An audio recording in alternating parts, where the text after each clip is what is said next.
This is the No More Wasted Days podcast, and we're your hosts, Sara Kaufman-Bradstreet and Heather PG.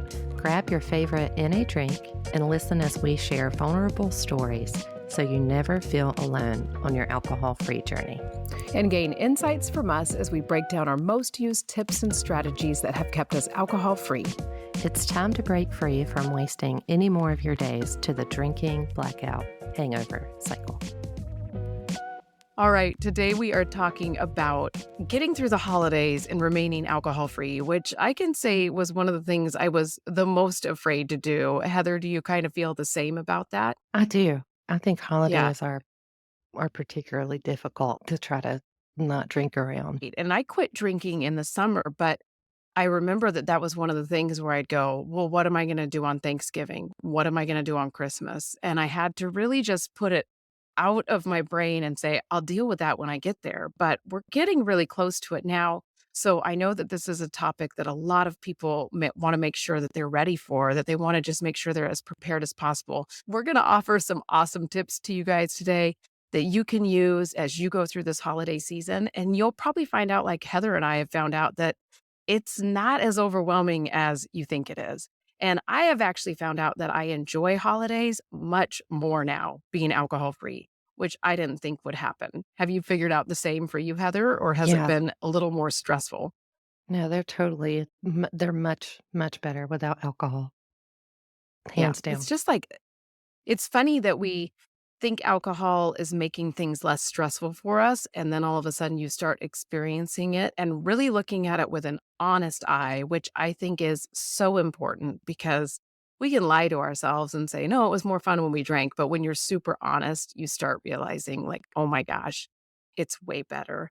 But I thought it would be kind of interesting today to kind of share our memories of a booze filled holiday and just like what stands out to us there, because I had a lot when I told you. I was like, oh, come with a memory to share to the podcast. I wrote down maybe 5 or 6, and then I had to narrow them down. But one of them for me that was just so humiliating, and I feel like it was actually my very last Christmas as a drinker. We always hosted Christmas Eve at my house with my family, so my parents, my sister, my brother-in-law, and it was a drink fest. They would show up probably at like 10 a.m. and I'd just be drinking the whole day. Little did I know they weren't actually all drinking too. I really thought everybody was on the drinking train with me, but they weren't. But this year in particular, we ended up having to go to my sister's house because there was a terrible ice storm. We had the car that could get there, which really put a damper on my whole drinking thing, except for my husband said he would drive. So we just partied down at my sister's house. And when we were leaving, I had been drinking all day. I had been smoking weed behind the scenes all day long, too. And I was just pretty toasted by the time we were leaving. And I decided the best plan for our drive home was for me to take a road beer. So I had put a beer into my purse, which then fell out of my purse as we were getting our family into the car and rolled down my sister's really steep driveway right in front of my dad. And he just looked at me and he's like, "Oh, you lost something." And it was so humiliating. And I feel like the most humiliating part of it is that I went and got the beer so I could still bring it to drive home and have what was left in it, because there was still a little bit left in it. And it's just one of those memories that stands out to me, like, oh my gosh, you couldn't see at that point, like, the destruction that was going on all around you, just this chaos you were creating and this embarrassment I was creating for myself. And then the next day, Christmas Day had to happen, which means Santa needed to come still and all of the magic needed to happen. And I was a wreck the next day. And I remember opening presents and just knowing that my husband had to have gotten me either vodka for Bloody Marys or some champagne for mimosas. And I feel like I was searching through every bag, like, let me find the present with the alcohol in it. And when I finally did, I was like, oh my God, this is what I need. And then I just restarted the party again. And I remember that was the night where like Christmas ended. And I looked at my husband and I said, I feel like the magic is gone from this holiday. It just leaves me feeling so exhausted. And I just started crying and I just lost it at the end of the day. And little did I know the overwhelm was all being created by me. But that's definitely one of my standout memories. So, Heather, how about you? Yeah, I have a lot. Um, but the first thing that came to mind, I used to think that I had like panic disorder. I mean, I have, as a human, pretty high anxiety. Turns out alcohol obviously is like adding gas to the fire of any anxiety, let alone if you happen to run on a lot like I do. So I think it was the last holiday or last Christmas that I drank. I was like upstairs in my room having a panic attack, couldn't join the fun festivities because I was convinced that my family member had contributed to the panic attack without knowing that, like, hey, when you start drinking mimosas at 9:30 in the morning and it's now 2 p.m., like that is probably why you were having the panic attack. But I was so convinced that it was my family member, like, just so convinced. So that one sticks out for sure. And like you were saying, Sarah, like being like low key hopeful that someone had gotten some like kettle wine or some more wine just to keep in that loop that, like help me feel the anxiety get better in air quotes. And then it just starts all over again. So that Yeah. was one that stuck out because I really thought it was, like, truly, like, borderline, like, mental health crisis level panic attack. It was the mimosas and the booze. Yeah. That's what It's totally it's just ridiculous, the story that we tell ourselves that this is all because of other people, or this is all because I have anxiety, and when I hear myself tell that story of, like, Christmas 2018, just hearing me speak it, that's a different person that I don't know anymore, and it is shoved down our throat that we should be celebrating on Christmas, and one of the ways you can celebrate is with liquor.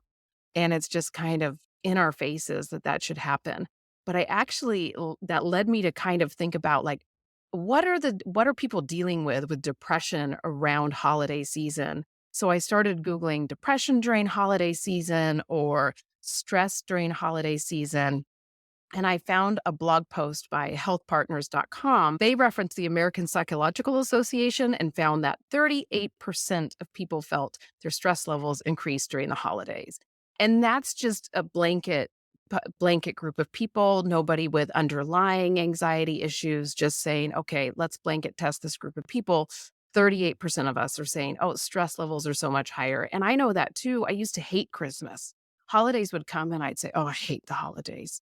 And it was because of the stress. And I was just like, the stress is so overwhelming. I can't do this. And then they even wrote in there that stress can lead to an increased risk of illness and substance misuse. And it's just like, yeah, because we all think that goes hand in hand. Like, if we're having anxiety, why don't you have a drink to help with that anxiety? Beyond that, the National Alliance of Mental Illness found that 64% of people living with a mental illness reported that their conditions would worsen during holidays. And when you think about it, there's the generalized stress. We all just have more responsibilities during that time, and we get physical and mental fatigue then. And then there's just this pressure of perceived obligations that we have to have during that time with meal planning, gift giving. That one always gets me. And the financial stress around those gifts. It's just there's a ton around the holidays. I do love that it said perceived obligations because that's what I actually found after I quit drinking. All of this was so created, and I could step back and start creating boundaries once I had a sober brain to start dealing with it. Did any of that surprise you hearing those figures, or is it just kind of like, oh, that's exactly what I was expecting? Yeah, I would actually think that it was higher, but I I think know. my I think just being in the mental health field for so long and working in a hospital, I probably saw, I would see such influx of admissions coming in from mental health issues, people coming in to detox, people who needed inpatient stays for their mental health. So that's probably why I think that's higher. Or I'm probably talking to myself too. Because I, like you, like I used to despise Christmas in Yeah. particularly because like I was my dad had died and I was just, that was his favorite holiday and like grief. I mean, it just exacerbate, Yeah. That was one thing that they talked about too, that loneliness can be huge for people. And definitely if it's the first holiday after passing of someone you love. And I've had to experience that now actually in my sober life. And I was actually so happy that I was sober to do it. Because I was kind of like, now I'm gonna know if I'm actually sad and not just drunk. because I feel like before my emotions were so clouded and I would think like, "Oh, it's not that I'm sad. I've drank too much tonight." And it's like, I think we need to understand it's okay to be sad. It's okay to be stressed during the holidays. It's okay to feel lonely. But we're going to give you some tips and tricks to make it all feel a little bit easier today. I actually came up with 4 tips that we're going to go through to help you get through your holiday season being alcohol free. And if this is your first holiday season being alcohol free, I just want you to know you can totally do this. Heather is proof you can do it. I'm proof you can do it. There's so many people in our community that have done it too. So it really is out there. It can happen.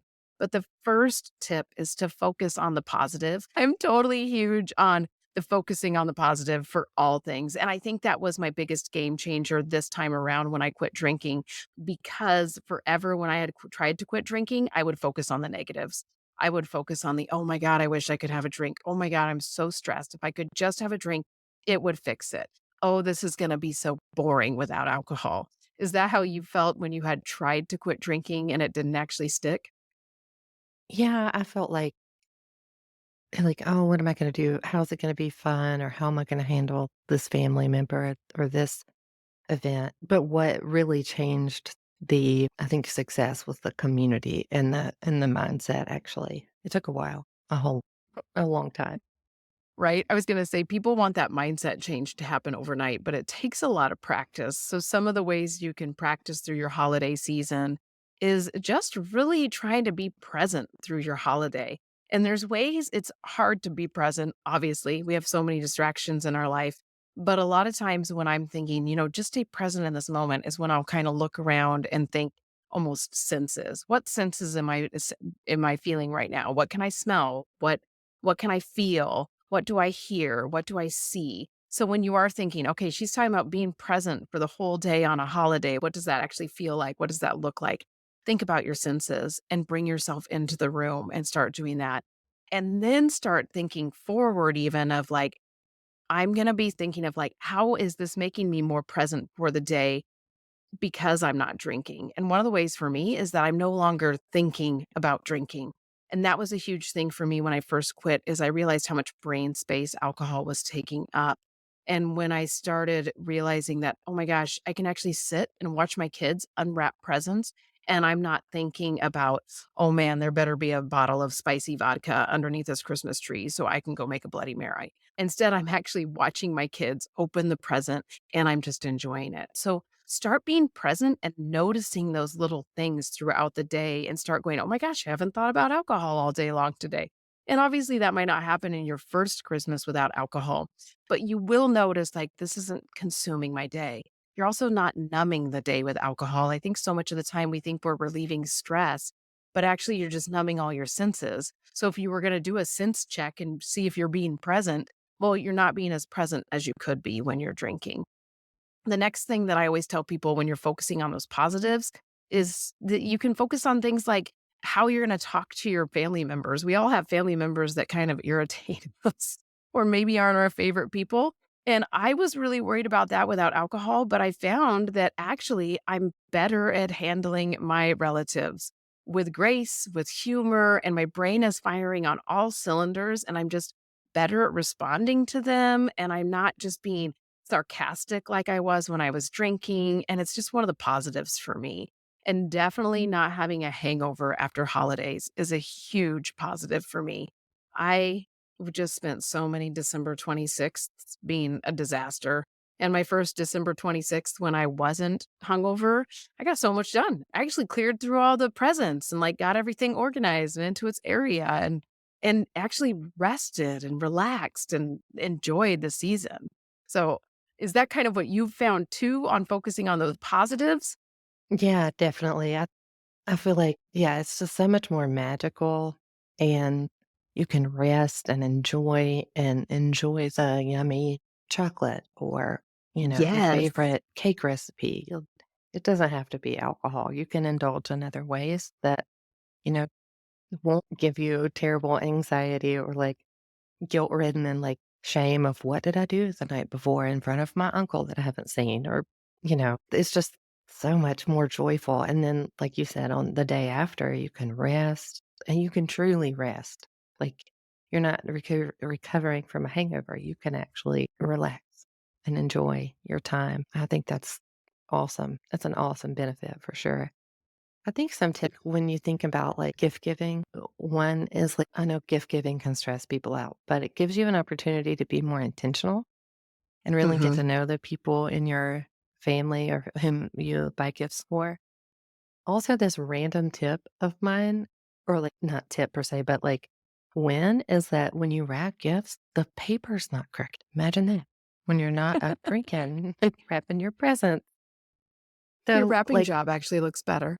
it does. It is far more enjoyable. Throw on some good music, it's so much better. And if you're It a really person is. who doesn't like the holidays, say they're just not for you or you're sad, I think getting in like acts of service for others, like you could handwrite cards to folks living in a nursing home, for example.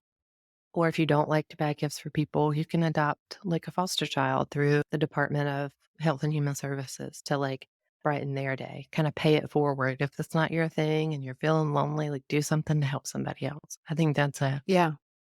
a good tip. Especially if you're listening to these tips and you're going, I don't even have to deal with handling unwanted comments from family members because I don't even see family. It's like, okay, well, then start creating that community somewhere.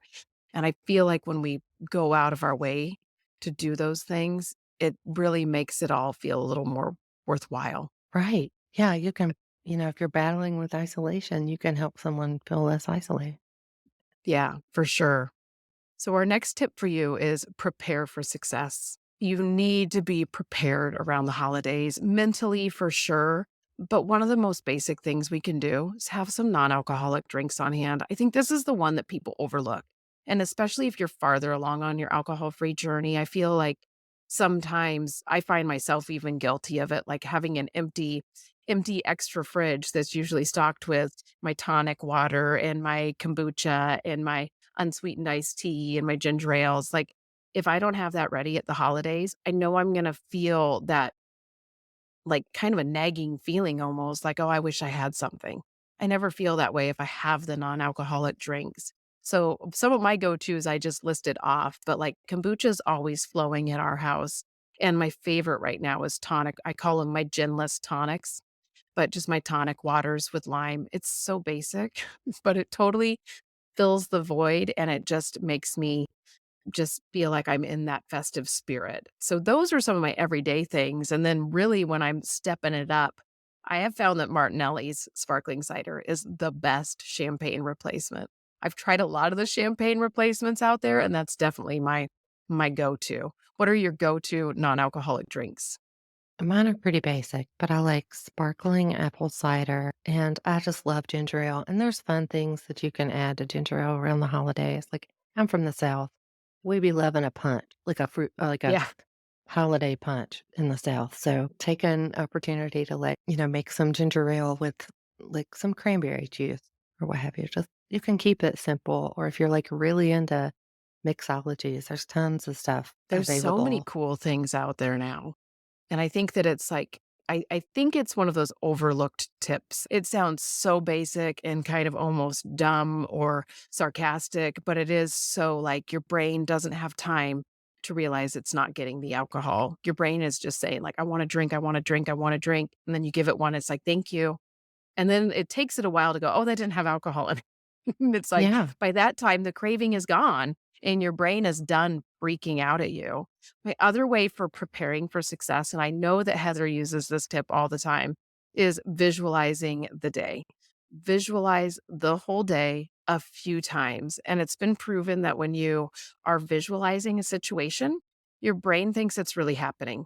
So your brain doesn't realize that what you visualized didn't actually already happen. It really does help. I've used this before and I like would visualize the interaction and, visualize me not drinking alcohol. Like, say with my hot chocolate, for example, or visualize yourself leaving. You're not having to worry about what you said because you remember what you said.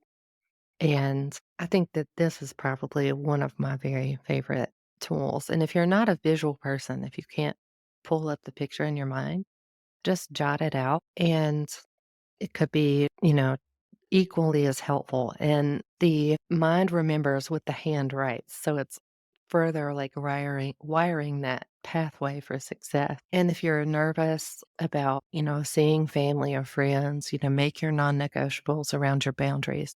And you don't have to go. You don't have to let that, well, I have to go. I'm obligated. Like you were saying earlier, Sarah, like you're not obligated to do anything. And you don't have to go if it's going to compromise your future self or your current self. So, Yeah. yeah, I love the visualization tool a lot. I know, that's one of my go-tos, and forever I didn't realize that I did it. And then I read about it and I was like, "Oh, I do that all the time with all different things." I did it when I was a teacher, I did it when I was a runner, and I always tell people on the Daymakers community calls, I always tell them that, like, this is what professional Olympians do before they are gonna do their event. This part of their training to visualize that it's gonna happen, so why not do it with your own life? If it's good enough for an Olympian that's gonna go out and win their gold medal, it's good enough for us. And I loved the tip of writing it down because I know there's people that are like, you can't conjure up that mental image in your mind, and then that almost feels like it's stressful to do this tip. But it's like, if you can just write it out, think every little detail, and all of a sudden you do it and you're living the real moment, and it's kind of exciting because 'cause you're like, "I'm doing it exactly as I visualized it was gonna happen." My next tip for you is to remember what the holiday is all about. Every holiday, none of them are about drinking, except for I did find one in my research that was National Hangover Day, and it's January 1st, and I found this article actually kinda cracked me up, but made me angry all at the same time, like, "Are you kidding me? This isn't how you should start your year." And then I was like, "Oh, I did this plenty of times." But remember what the holiday is all about, and the one that's closest to us would be Hanukkah or Christmas, whatever you celebrate. Think about what's actually happening with that holiday. If you're not religious, because I'm not, and I know that there's still many other sides to this holiday, it's about seeing family for me. It's about being with my family and really spending focused time with them. When I was drinking, I wasn't giving anybody my focused time. My brain was thinking about drinking. My brain was thinking about hiding my drinking. My brain was thinking about my hangover. And I wasn't thinking about, like, oh, this is a time where I can actually talk to my parents, where I actually don't get time to talk to them normally. So focus in on what the holiday is. And this is with every single holiday. And it's kind of mind blowing when you start going, oh, I always thought Thanksgiving was like about drinking all day long. It's actually, that family time, that coming together and celebrating the harvest, or it's Christmas. I'm going to give people gifts and show them how I love them through these great ideas that I came up with for them. What Yeah. holidays have you found that are like the pinnacle of like, oh, I was just drinking on this holiday, but it's about so much more? Oh, goodness. All of them. Thanksgiving was like the kickoff to Christmas. But I have found that, like, on Thanksgiving, like, I enjoy reading the actual newspaper to see what's on the Friday sale. I love the parade. I'm a much better I don't cook often, but when I do, I'm far better at it than prior. And just like Christmas, like, if you don't have kids, which I do, I have a little one, so it just gives it a lot of joy, but, like, try to tap into what is bringing you joy. Yeah. If you're not a religious person, like, well, what brings you joy? What's your personal religion? Like, what brings you joy? But I think Yeah. Christmas is so cool, like, with a little one, and I'm not as tired and grouchy. Oh my gosh. That's so true. And I love bringing the magic right now. And this is the disclaimer to get the kids out of the room right now because I'm going to talk about Santa just a little bit. But my kids are 12. I have twins, and they're still buying into the Santa thing. And it's really because I keep it alive. Like, I set an alarm now every year at 2 a.m. And drinking me would have given up this whole thing a long time ago. I would have been like, "Oh, I don't have to do Santa anymore. Thank God." I think it's so fun because it makes it so magical for them still. And I know they're definitely questioning it. But I always tell them, I'm like, I don't go all out on any holidays. You think I could pull off that Santa gig? I'm not doing that. Heck no." So they're like, "That's so true." And it's so magical, What I found that I loved last year that I never would have thought that I loved was the elf on the shelf and creating, right? like, different places and outfits and, like, I did it, like, at 8 p.m. versus I can't imagine if I were still a drinker, like, not laying out the L paired with, like, 3 a.m. wicked crippling anxiety, right? No and way. I just loved it. I got creative and, like, had such a good time doing that, and that totally surprised me. Yeah, could you imagine drinking Heather? No way. Not that I knew No drinking way. Heather, but I know a Now drinking Sarah tried to do the Elf on the Shelf, and I did that as one that I finally my kids touched it, and I was like, "Oh, no, he died." I was like, "Oh, he didn't come back because you guys touched him." right, and I love that. I just can't imagine, like, I would have remembered to do it or I would have been resentful about this elf, but I'm just thankful I really love it. I'm looking forward to it again. All right. Our last tip is to oh, I like this one. Our last tip is to stay in your routine during the holidays. And this works for any time of the year where you feel a little stressed or off. I think that being a non-drinker, my routines have become so sacred to me. My routines used to be recovering from a hangover in the morning and then slogging my way through my workday and then getting home and drinking and then drinking too much and passing out. Like my routines just weren't very, very solid as a drinker. I tried to have routines and I tried to be a routine person. And I know you may be listening to this going, routines are really boring. They're not really cool, but they are actually essential at staying level headed and especially during stressful times and especially during the holidays.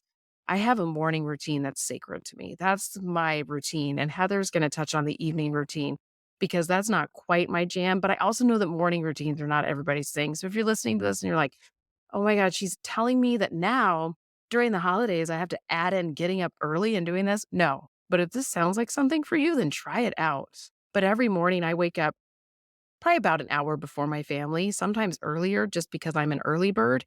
But I wake up, I do a meditation through an app, and then I do gratitudes and I do my daily affirmations, and then I do a workout pretty simple, but it took time for me to do. But when I don't do it, I'm off, and especially during holiday season.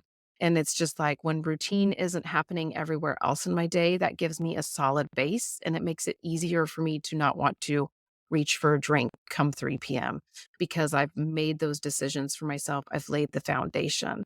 Heather has a killer evening routine. So I'm going to have her go through that because this is something that I actually still need to work on. It might help my crabbiness in the evening. Yeah, so after my little one goes to bed, I like to do just a quick meditation, like a 1 to 2 minute to try to reset into my evening, and I have recently started reading an actual book for at least 10 minutes. I love to read, but I think there's something about holding an actual book for at least 10 minutes to help helps me unwind. Then doing, like, some cool series, on one of the streaming platforms and not scrolling on my phone, just, like, getting involved in the TV program, or I just started diamond dot painting, which is actually really cool. I highly recommend it. And then I transitioned to, like, my skincare routine and then try to put myself to bed around the same evening. And I know that sounds really dull, and I really look forward to it. It is really, like, Right? helpful to, like, unwind and give myself that time, and it's like scheduled self-care.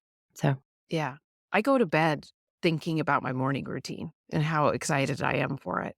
It's like, it's kind of ridiculous how those little things, but for you having it in the evening, I think that is key for people when it comes to drinking because the witching hour, it would yeah. start for me probably at like 3 p.m. I'd be thinking, oh, it's time to drink. And especially in those first few days of being alcohol free, trying to figure out, like, how am I gonna fill this time? And coming Yeah, up with a routine is just the smartest way to that's get how through. my evening routine was born, and like you, I look forward to my evening routine, and we're creatures of habit, so these are really good, Yeah, healthy ones, and you get to remember everything you did the night before. I know I keep mentioning that, but that is such a it's huge huge. it No, is, I'm and the like, sleep. that's a huge winner. Oh, the sleep is so good. When your body finally learns how to be a body without alcohol and you're sleeping without it, it's like, oh my god, it makes it all worth it. And when I talk to people and they're like, "Well, I can't sleep without drinking," I'm like, "Mm, you can, You can. and it's Much better. amazing, I used to say, just like, so "Oh, you I know." can't sleep." I mean, I still have Yeah. trouble sleeping, but I'm here to tell you that alcohol makes it. Yeah, for sure. Those are our tips to help you get through your holidays alcohol free. I'm just going to do a quick recap because I know sometimes I'm like, oh my gosh, they talked about so much. I don't even know what those were. But if you're listening and you're writing them down, it was focus on the positives was number one. Prepare for success is number two. Remember what the holiday is all about, and then stay in your routine for number four. So just be thinking about those things as we're going through this holiday season and just try to really enjoy. And to wrap it all up, I thought it'd be really fun for us to share our most fun alcohol free memory from a holiday. And this one was really hard for me to figure out too, but I'm going to let Heather share first. The first thing that came to my mind was going to see the winter lights last year and, being present and really enjoying the lights and, like, I mean, it was so magical and not, like, trying to figure out, like, if, what was in my cup was gonna last or looking for places that sold alcohol within the activity or the event. It was it was truly, truly magical, and I felt like I got to experience that magic. I love that. My favorite alcohol-free memory is my very first alcohol-free Christmas. I was kind of challenging myself to make it the best Christmas ever because I knew I wasn't drinking and I was just like, I know I'm gonna have more energy, more time, less stress. And by this time, I had quit in May. So I had gone a few months and I knew that those things were true. So I was pretty excited and I got all into decorating that year. And I decked out our whole house. Every night, I would sit and make these paper snowflakes that are those 3D ones that you can bend into shapes. And I did those and they were hanging all over our house. It was like a winter wonderland had exploded. And if you would have known me when I was drinking, Sarah, it was no holiday decoration. I did the Christmas tree, and I always told everybody, "We're gonna do a Christmas tree, and we're gonna put 1 strand of lights on the house because that's all I wanna deal with." Because I didn't wanna take it down, I didn't want it to interfere with my drinking, it was just I was just a big Grinch for sure, and then that year, I was like, "I'm gonna get out every holiday decoration I own." And I won't say that I loved putting it away, but I did love having it out, and it made it feel so magical in the house, and I just felt so proud of myself. Like, I brought this to my kids, they were able to help with the decorations and get them hung up, and it was just really cool, and it still stands out when I see pictures of my family that year with all the snowflakes hanging everywhere. It makes me be like, "Dang, I did it. I finally arrived that year." So hopefully That's you all awesome. get to go create some of those memories too, because I really do think it can be overwhelming. I know Heather agrees, but it's so worth it. Definitely is. If you guys have favorite alcohol-free memories, if you've already done some alcohol-free holidays, comment them because it's gonna make other people reading about this podcast, they're gonna be saying, "Oh my gosh, yes, alcohol-free holidays are so much better." And I think we all need the social proof. Like, it's one thing to hear it from me and Heather, but when you hear it from other people, you're like, "Okay, well, if it's true for them, it's probably true for me too." Definitely. I look forward to reading them. That's further inspiration for all of us, I think. Thank you for listening to the No More Wasted Days podcast. We hope that you will share this with a friend or family member that might be looking for some inspirational tips around their alcohol free journey and the holiday. And make sure you subscribe and follow the podcast. And don't forget to rate and review. It takes about 30 seconds. And this podcast is really new, as all of you know, but we'll be putting together an Instagram profile just for the podcast and hopefully a YouTube channel. So check the description of this podcast for those links. And you can always go check out our Daymakers community, which is where we host weekly group coaching calls. You'll see me and Heather on those. And we have a private message thread community there. And you can also check out some options for one on one coaching in the description of this podcast as well. All right, guys, we'll see you on the next one.